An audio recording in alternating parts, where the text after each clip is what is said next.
나눠드린 설교 자료 한번 보시기 바랍니다.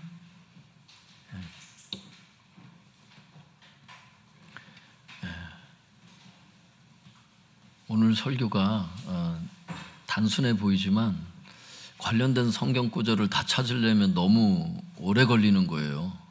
한 몇 시간을 해야 돼가지고 그냥 표로 만들어서 성경은 또 여러분이 가셔서 찾으면 되니까 그래서 이렇게 요약적으로 설교를 만들었습니다. 제목을 한번 따라해 보겠습니다. 종의 믿음과 아들의 믿음. 다시 한번 해보겠습니다. 종의 믿음과 아들의 믿음.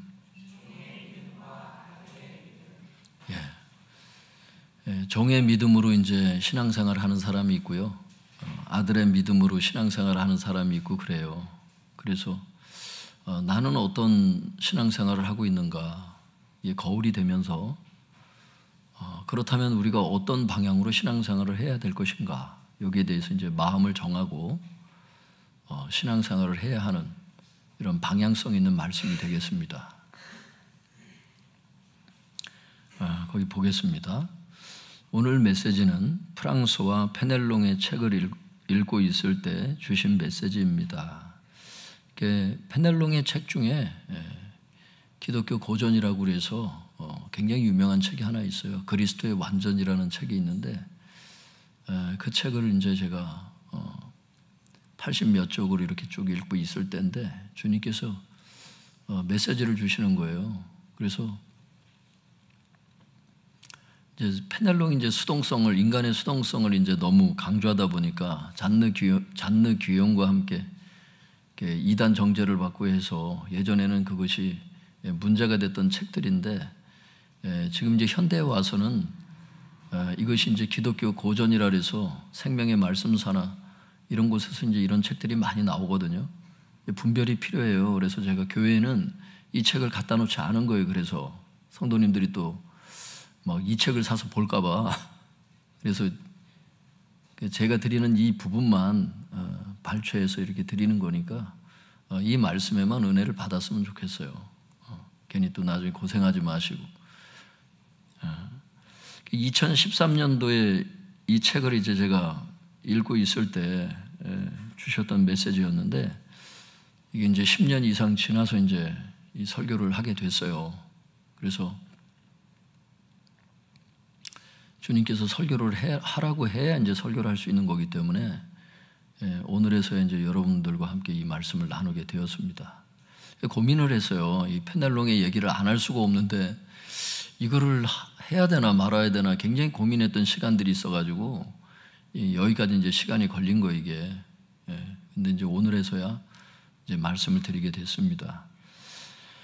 그 페넬롱의 책을 이제 이렇게 읽고 있는데 어떤 내용이 이제 있었느냐 하면 그 밑에 이제 기록되어 있는데요. 이런 내용이었어요. 나의 제자가 되고자 하는 자는 자기 십자가를 지고 나를 따라야 하리라. 이게 이제 마태복음에도 나오고 누가복음에도 나오잖아요. 내 제자가 되려거든 자기 십자가를 지고 나를 따라야 하리라. 주님께서 말씀하신 이제 그 대목의 이제 말씀인 거예요. 이 진리가 많은 사람들을 경악하게 합니다. 이는 그들이 종교가 제공하는 것을 모르고 다만 종교가 요구하는 것만 알기 때문입니다. 그 책에 이렇게 기록되어 있어요. 이 얘기는 맞는 얘기예요. 이 부분은 맞는 얘기라고. 그 예수님께서 말씀하시기를 내 제자가 되려면 자기 십자가를 지고 나를 따라야 하리라 이렇게 말씀하시니까 이게 막 고민이 되는 거예요. 야, 이 십자가를 지고 내가 주님을 따라야 되는데 야, 이게 참 내가 따라갈 수 있을까? 그 십자가라고 한다면은 이제 순종, 사명 감당 이제 이런 것들을 얘기할 텐데 사람들이 이런 진리를 들으면 경악을 한다는 거예요. 그래서 그 이유가 뭐냐? 종교가 제공하는 것은 모르고 다만 종교가 요구하는 것만 알기 때문이라는 거예요. 그러니까 여기서 종교가 제공하는 것이라는 게 뭐냐면 하나님께서 우리에게 제공하는 것을 뜻해요. 종교가 요구하는 것이라는 것은 하나님께서 우리에게 요구하신 것을 뜻하죠. 그러니까 제공한 것은 모르고 요구하는 것만 집중을 하는 거예요. 그럴 때 부담스러운 거예요, 순종이. 여러분, 주님의 어떤 말씀을 들을 때 부담스럽고 짐스러운 그런 느낌을 받으신 분들이 있습니까? 이런 분들은 오늘 말씀을 잘 보셔야 돼요. 두 가지를 다 알아야 된다는 거예요. 하나님께서 제공한 게 뭐고 우리에게 요구하는 게 뭔지, 이게 아구가 딱딱 맞아 떨어 들어가는 있는 거예요. 예를 들어 보겠습니다. 몇 가지만 들어본 거예요. 이게 많아요, 이런 게. 먼저 하나님께서 우리에게 제공하신 게 뭐고, 그 다음에 그것을 기반으로 해서 하나님께서 우리에게 요구하는 게 뭔가. 첫 번째 보면 이사야 53장 6절에 보면은 예수님께서 우리의 죄를 대속하셨다고 이렇게 돼 있어요. 대속이라고 하는 것은 우리가 가지고 있는 그 죄의 짐들을 주님께서 죄값을 다 받으셨다는 뜻이에요. 그러니까 우리가 죄값을 받을 필요가 없죠, 이제. 이게 이제 구원이라고 이제 얘기를 하는데, 그러니까 이사야 53장 6절에 보면 예수님께서 우리의 죄를 대속하셨다 이렇게 말씀하세요. 그러니까 하나님께서 우리에게 요구하는 게 뭐겠어요? 그 옆에 보면 대속을 믿음으로, 예수님의 그 대속을 믿음으로 죄 사함을 받고 의인이 되라 이렇게 말씀하시는 거예요. 의인이 될 수가 있다는 거예요, 대속을 믿으면. 그 의인이 되자는 게 아니에요. 믿으면 의인이 된다는 거예요, 그냥. 우리의 노력으로 뭘 하라는 게 아니에요. 대속을 이뤄놨으니까, 죄값을 이미 지불해 놨으니까 그것을 믿고 의인이 되라 이렇게 말씀하시는 거거든. 그러니까 우리가 믿기만 하면 되는 거예요. 이게 어렵냐고. 이게 어렵냐고. 의인이 되는 게 어렵냐고. 그런데 불신자들이 생각할 때는, 야, 내가 의인이 어떻게 해야 되지? 응? 죄사함을 어떻게 받지? 이걸 막 힘겨워할 수 있다는 거예요. 이미 대속이 이루어졌다는 것, 하나님께서 이미 대속을 제공했다는 걸 모르니까 이런 말들이 짐스러울 수 있다는 거예요. 그게 아니라는 거예요. 제공해 줬기 때문에 요구하신다는 거예요. 두 번째 보니까 에베소서 4장 24절에 보면요, 새 사람이 되었다는 거예요. 의인이 되었다고 말씀하세요. 이미 예수님을 영접한 사람은, 이제 대속을 믿은 사람은 이게 된 거죠. 여러분 가운데 예수님을 영접하고 다 새 사람이 될 수 있기를 바랍니다. 새 사람이 되었다는 거예요, 믿은 자들이 이미. 의인이 되었다고 선포하고 있어요. 그래서 에베소서 4장 25절에서 32절은 뭐라고 말씀하냐면 새 사람답게 살라는 거예요. 의롭게 살라는 거예요. 의인이 되었기 때문에 의롭게 살라는 거예요. 새 사람이 되었기 때문에 새 사람답게 살아라 이렇게 요구하시는 거라고. 그러니까 제공된 게 이미 새 사람이 됐다는 게 제공된 거예요. 요구하시는 것은 새 사람이 되었으니까 새 사람답게 살아라. 의인이 되었으니까 의인답게 살아라, 그 뜻이라고. 이게 부담스럽냐고. 예를 들어서 20살짜리가 된 이제 이 청년들에게 이제 20살이 됐으니까 20살답게 행동하라고, 그 중에 하나가 이제 똥 싸지 말라고 이렇게 얘기를 한다면 그게 얼마나 우스운 얘기겠어요. 그렇다는 거예요. 의인이 되었기 때문에 그 나이에 맞는 행동을 할 수밖에 없다는 거예요.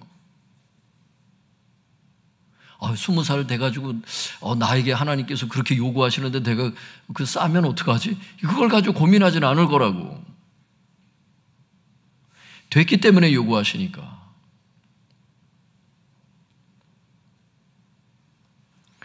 짐스럽게만 생각하지 말고 우리가 주님께서 어떤 명령을 하실 때 내가 이렇게 짐스럽게 느껴질 때 하나님께서 나에게 제공하신 것이 무엇이지? 그거부터 생각해 볼 수 있기를 바랍니다. 마음이 훨씬 가벼워지고 정말 마음의 뜻만 있다면 당연히 순종할 수 있다는 걸 알게 되실 거예요. 어쩌면 여러분, 하나님께서는 충분히 제공하시고 말씀하시는데 요구하는 것만 신경 쓰다가 더 짐스럽게 느껴지는지 몰라. 우리 마음만 있으면 순종이 가능하다는 뜻이에요. 어쩌면 순종할 마음 자체가 없어서 주님 앞에 순종 못하는지도 몰라.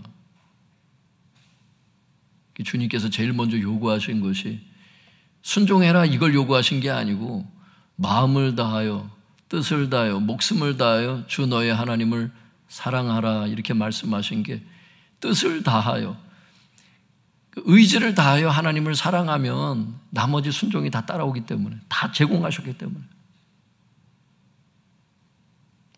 어쩌면 우리 마음 가운데 그냥 순종 그러면 그냥 부담스러워서 그냥 순종할 마음 자체가 없어진 건 아닌지 하나님을 사랑하는 마음이 없어져 버려서 순종을 못하는 것은 아닌지 이런 생각이 들더라고요. 한번 마음을 한번 돌아보세요. 세 번째는 하나님께서 제공하신 게 뭐래요? 갈라디아서 2장 20절에도 나오고요. 에베소서 4장 22절에도 나와요. 옛사람이 죽었다는 거예요. 옛 자아가 죽었다고. 거기 그렇게 나와요. 옛 자아가 죽으니까 새로운 자아, 새 영이 새 생명을 얻은 게 이제 영의 구원이잖아요. 옛 자아가 죽었고 새 자아가 생겼어. 그러니까 뭐라고 말씀하셔? 자기를 부인하고, 그죠? 옛 자아를 부인해야 되잖아. 그리고 제 십자가를 지고 나를 따르라. 이게 드디어 되는 거예요, 이게. 제공하셨으니까 요구하시는 거죠. 여러분 그런 존재가 된 것을 알 수 있길 바랍니다. 네 번째는 뭘 말씀하시죠? 요한복음 1장 12절에 보면 하나님의 자녀가 되는 권세를 주셨대요. 그러니까 마가복음 16장 17절에서는 내 이름으로 귀신을 쫓아내며 이렇게 말씀하시잖아요. 하나님의 자녀가 됐으니까 당연히 귀신을 내쫓을 수 있지요. 예수님의 이름으로. 믿습니까? 이게 특별한 일이 아니라고. 어려운 일이 아니라고. 그냥 말씀을 믿고 나에게 제공된 걸 믿고 아들의 권세를 사용하면 나가요. 말씀을 안 믿기 때문에 행동을 안 하는 거예요. 많은 사람들이. 이따가 얘기하겠지만 치유도 그래요. 뭔가를 주셨으니까 치유도 된다는 얘기거든. 안 믿으니까 선포하고 기도하면서도 이게 고쳐질까? 이렇게 생각하니까 믿음 없이 행하니까 치유가 안 되는 거예요. 그게. 그러니까 제공된 걸 확실히 알고 영적 지식 안에서 행동을 하면 그게 왜 안 나가냐고. 나갈 수밖에 없어요. 믿습니까? 다섯 번째는 로마서 5장 5절에 보면요. 하나님의 사랑을 우리 마음에 부어주셨대. 우리 마음에 아가페 사랑이 부어진 거야. 그러니까 주님께서 뭐라고 요구를 하세요? 오른쪽에 보니까 고린도전서 16장 14절에 보면 모든 일을 사랑으로 행하라 이렇게 말씀하셔요. 왜? 사랑을 주셨으니까 그 아가페 사랑으로 행하라는 거예요. 똑같은 단어예요. 이게 아가페야 둘 다.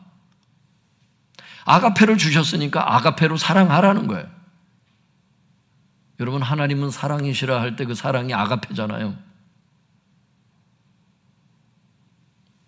그러니까 아가페가 부어졌다는 거야. 예수님을 영접할 때 그냥 그걸로 끝난 게 아니라 우리 안에 많은 것이 변화가 되고 경건과 생명과 경건에 속한 모든 것을 이미 다 부어주신 거예요, 사실은.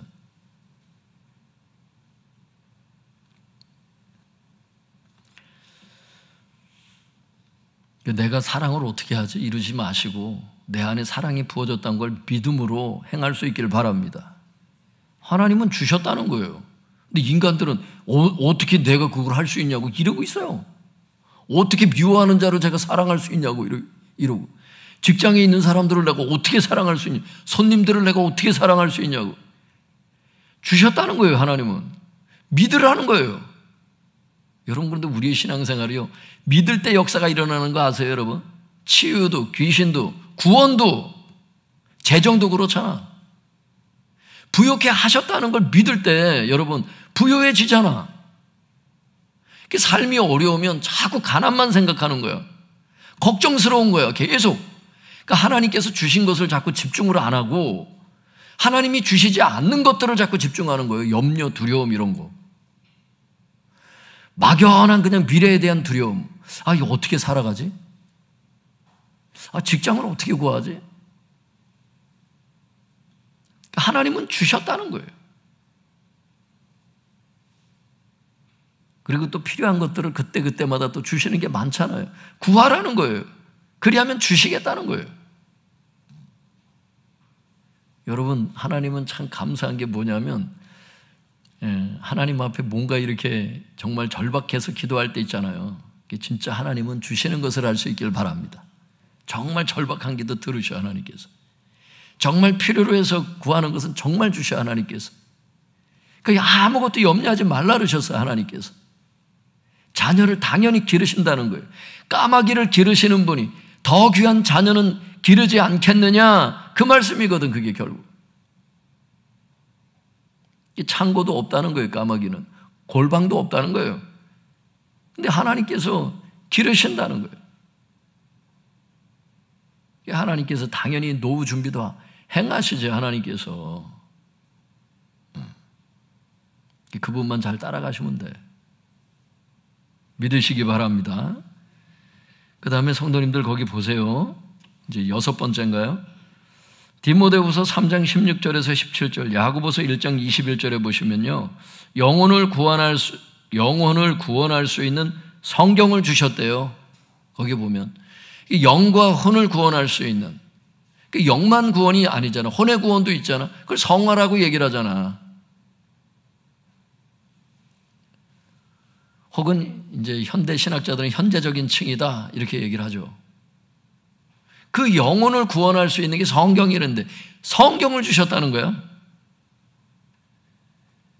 성경을 주시니까 어떻게 돼요? 영혼을 구원할 수 있는 성경을 주셨다고 그러니까 하나님께서 이제 제공하신 게 있으니까 이제 요구하시는 거야. 뭐를요? 로마서 12장 2절에 보니까 혼을 새롭게 함으로 변화를 받으래. 뭘로? 말씀으로요. 여러분, 말씀으로 혼을 새롭게 함으로 변화를 받을 수 있길 바랍니다. 당연히 성화가 될 수 있다는 거야. 그걸 요구하시는 거지. 성경을 주셨기 때문에 혼의 성화를 요구하시는 거지, 하나님께서. 현재적인 층위의 삶을 요구하시는 거지, 하나님께서. 성경을 주셨기 때문에. 그건 성경은 단순히 성경이 아니에요. 영혼을 구원할 수 있는 성경이라는 거예요. 혼이 당연히 구원될 수 있다는 겁니다. 성경의 역할이 그거기 때문에. 이 견고한 진을 파쇄할 수 있는 하나님의 능력이 성경이라는 거 아니에요. 어떠한 견고한 진도, 생각과 마음속에 있는 그 어떤 견고한 진도. 여러분, 우리가 어렸을 때부터 불신자 부모님에게서부터 있는 그 영향을 받은 분들이 있고요, 불신자 선생님으로부터 받은 그 견고한 진들이 있어요. 나름대로 그 세상 패러다임이 있다고, 나름대로 논리가 있어. 근데 성경에 맞지 않는 그런 생각의 논리들이 많아요. 그게 맞는지를 알고 살아가다가 나중에 성경에 딱 보면, 예를 들면 이런 거예요. 동성애는 나쁜 게 아니다 이렇게 배운 사람이 있거든. 왜? 부모가 동성애자한테 그 양육을 받은 그 입양이 된 자녀들 같은 경우는 어려서부터 그렇게 커올 수 있거든요.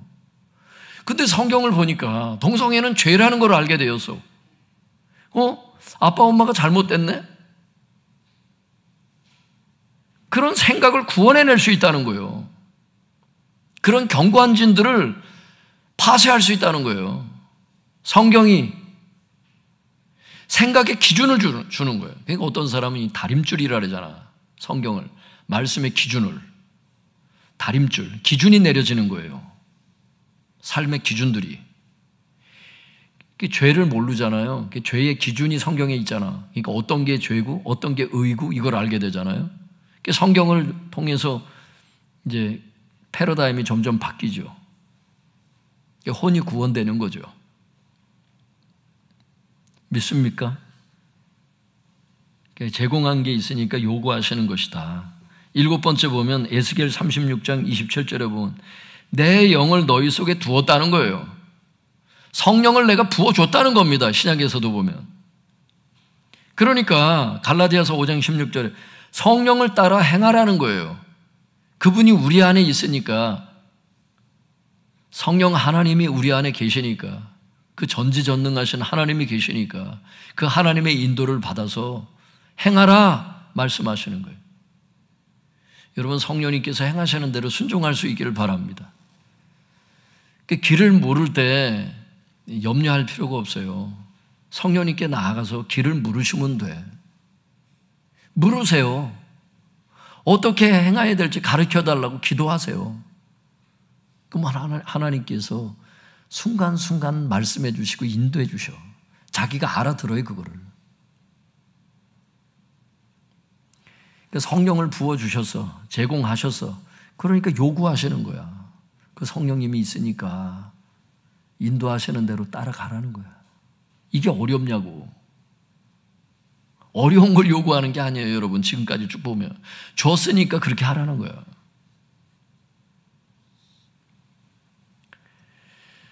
여덟 번째 보니까 베드로전서 2장 24절 이사야 말씀에도 있어요. 그가 채찍에 맞음으로 너희가 나음을 얻었다는 겁니다. 예수님께서 채찍에 맞으심으로 너희의 질병이 나았다는 겁니다. 너희의 장애가 나았다는 겁니다. 너희의 중독이 나았다는 겁니다. 병든 자에게 손을 얹은 즉 나으리라 마가복음 16장 18절에 말씀하신, 당연히 그렇게 해야 되는 거예요. 그분의 치유를 믿고 병든 자에게 손을 얹을 때 낫게 되는 것을 알 수 있기를 바랍니다. 임파테이션이 일어나는 거예요. 목사님들이 이렇게 안수하실 때 그냥 하는 줄 아는데, 영적으로 민감한 분들은요, 안수하고 나면 막 손가락에 막 금가루가 생겨요. 저도 예전에 몰랐다고 그걸. 누가 가르쳐주는 사람도 없어서요. 부교육자 때 어느 큰 교회에 있을 때인데 주님께서 어느 집회를 가라는 거예요. 그래서 제가 갔어요. 갔더니 하나님께서 기름을 부어주시더라고요. 성령의 충만하심을 부어주시더라고요. 그래서 제가 희한한 일이 막 손바닥에 막 생기는데, 그 이후에 이렇게 안수 사역을 하거나 어떻게 하게 되면은 그 임파테이션, 그게 그대로 전달이 되더라고, 성도들에게. 여러 가지 이제 그 영적 비밀이 있는데,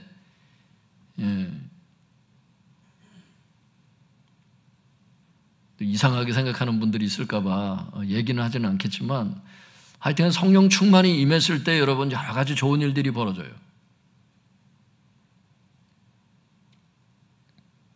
주님께서 손을 얹으라고 할 때는 그 이유가 있으니까 얹으라는 거거든, 그게. 아니, 그냥 이렇게 얘기를 해도 그냥 치유 기도하고 그럴 때 나을 때도 있지만, 병든 자에게 손을 얹은 즉 나으리라 말씀하셨을 때는 그 얹고 기도하라는 데는 그 이유가 있어요, 그게. 그 임파테이션이 되거든. 제가 목사님들 안수할 때도 어떤 때는 어깨에다 손을 얹지 말고 머리에다 손을 얹으라고 제가 기도를 해요. 그 주문을 할 때가 있어요. 머리에 손을 얹는 것과 조금 좀 차이가 있을 때가 있더라고, 보니. 다른 신앙 서적도 제가 읽어보고 하는데, 머리가 이게 완전 중추기관이거든요, 이게. 머리에 손을 얹고 기도할 때 이게 다 몸에 있는 그 기능들이 다 순종을 해야 되거든. 머리에 얹고 손을 안수하는 게 참 좋습니다, 사실은. 목사님들이 이제 겸손하셔서 또 성도들이 또 어떻게 생각할까 해서 이제 어깨에다 손을 얹고 이제 이렇게 기도하는 경우가 많은데, 사실은 안수는 머리에 손을 얹고 기도하는 게 좋습니다. 뭐 병든 자에게 뭐 기도할 때 뭐 어깨에다 손을 얹고 기도하는 게 뭐 그게 잘못된 건 아닌데, 안수 사역 지금 생각이 나서 말씀을 드리는 거예요. 뭐 주님께서 인도하실 때 보면 그냥 몸에 손을 얹고 기도해라 할 때도 있고, 머리에 손을 얹어라 하실 때도 있고, 그런데 하여튼 그때마다 순종해서 이렇게 기도 사역하시면 될 것 같습니다. 어쨌든 그분께서 치유를 행하신 게 있어 채찍에 맞은 대가로다가 병이 낫는 거기 때문에 예수님의 이름으로 병든 자에게 손을 얹고 기도하면 낫는다는 거예요. 믿습니까? 그러니까 제공된 게 있으니까 요구하시는 거예요. 그러니까 부담 느끼지 말고 치유 기도도 하라는 겁니다. 자기에 대한 치유도 마찬가지고. 주님께서는 어려운 치유가 없잖아요. 사람이 의사들이 나눠놓은 거지 불치병 고칠 수 있는 병, 의사가 나눠놓은 거지 주님이 나눠놓은 게 아니거든. 그러니까 주님은 다 똑같은 질병으로 보세요. 그냥 믿고 기도하면 돼. 그냥 믿습니까? 기도하세요. 하나님께서 교역자들 이렇게 우리 사역자 회의할 때도 느끼고 자주 이제 이렇게 박수를 치고 하는 일들이 벌어지는데 잠깐 같이 기도했던 그 합심 기도에 주님께서 굉장히 역사하세요, 보면. 그리고 물론 이제 제목 기도를 각자 또 흩어져서도 목사님들도 기도하시고 저도 기도하고 하는데 주님께서 기도 응답을 진짜 요즘에도 많이 주세요, 보면. 여러분, 질병 치유를 위해서 강력하게 기도할 수 있길 바랍니다. 우리의 그 유업이에요. 주님께서 이루어 놓으신 걸 우리에게 주셨던 우리의 기업이야. 그런 게 예수님의 그 기업, 예수님을 통한 기업들이 많잖아요. 예수님 대속을 일어났으니까 우리가 영의 구원을 받는 것처럼 그분이 채찍에 맞으심으로 그 유업을 우리가 받는 거니까 강력하게 믿고 기도하세요. 믿고 기도할 때 역사하는 힘이 많습니다. 마지막에 보면은 에스겔 36장 25절에 보면 죄를 씻을 수 있는 맑은 물을 주셨대요. 보혈을 주셨다는 거예요. 그러니까 사도행전 2장 38절에 보면 죄를 회개하여 죄사함을 받으라 이렇게 말씀하잖아요. 그러니까 죄책감을 느낄 필요는 없어. 주님 앞에서는. 그러니까 죄를 회개하면 돼. 죄의 기준을 알았잖아요. 그 부분에 어떤 부분이 주님께 걸렸다 했을 때 회개하세요. 주님께서 제공하신 게 보혈이기 때문에 그 보혈 의지에서 죄를 회개하면 용서해 주시겠다는 거예요. 회개해라, 이게 이제 요구잖아요. 보혈을 주셨으니까 요구하시는 거야. 그 밑에 보겠습니다. 하나님은 어떤 분이십니까? 먼저 우리에게 제공하시고 그 제공된 것으로 요구하시는 분이십니다. 여기서 종의 믿음과 아들의 믿음을 알아둘 필요가 있습니다. 먼저 종의 믿음이라는 것은 뭐예요?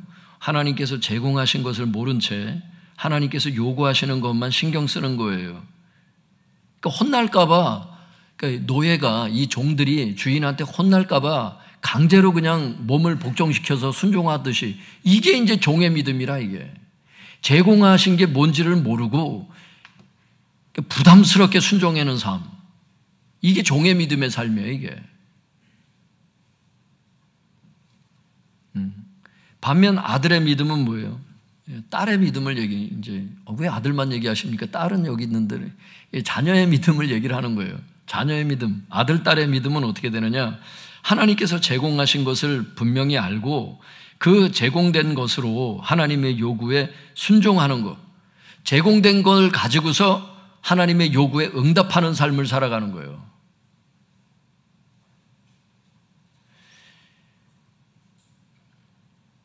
기댈 수 있는 언덕이 있는 거지. 내가 순종할 수밖에 없는 근거가 있는 거죠. 그렇게 기도 응답이 될 수밖에 없는 근거가 나에게 주어진 거죠. 하나님이 주신 걸 생각할 때 감사하잖아. 감사함으로 가요. 그분을 사랑함으로 간다고, 이 길이. 이 아들의 믿음의 삶은. 종의 믿음은 혼날까 봐 두려워서 그냥 어떻게든지 순종하려는 이런 거고요. 아들의 믿음은 좀 달라. 제공된 것에 대한 감사함으로 응답하는 삶이다. 우리의 모습이 뭐냐 이거예요. 사랑하는 성도 여러분, 우리가 하나님께서 우리에게 요구하시는 것에 대해서 왜 부담스러워합니까? 하나님께서 제공하신 것을 모른 채 하나님께서 요구하시는 것만 신경 쓰는 종의 믿음으로 살기 때문입니다. 바라기는 이제부터는 하나님께서 제공하신 것을 분명히 알고 하나님께서 요구하시는 것에 적극적으로 순종하는 아들의 믿음으로 사시기 바랍니다. 그래서 신앙생활이 짐스럽지 않고 기쁨으로 감사함으로 순종하는 삶을 살 수 있기를 바랍니다. 빌립보서 4장 4절에도 얘기하고 다른 성경에도 많이 얘기하세요. 주 안에서 항상 기뻐하라는 거예요. 내가 다시 말하노니 기뻐하라는 거예요. 기뻐하는 삶의 신앙생활이라는 거예요. 그러니까 제공된 것에 대한 깊은 묵상이 있어야 돼. 하나님이 나에게 제공하신 게 뭔지를 깊이 묵상해야 돼. 거기에서 순종이 나오는 거예요. 오늘 그냥 흘려듣지 마시고 정말 감사한 신앙생활, 정말 기쁨의 신앙생활, 정말 감사해서 진짜 순종하는 그런 삶으로 다 들어갈 수 있길 바랍니다. 하나님을 사랑할 수 있길 바랍니다. 함께 기도하겠습니다. 그 함께 기도하는 그 제목들 있잖아요. 밑에도 이렇게 보고 기도하세요. 우리 같이 주여 주여 부르짖고 통성해서 같이 기도하겠습니다. 주여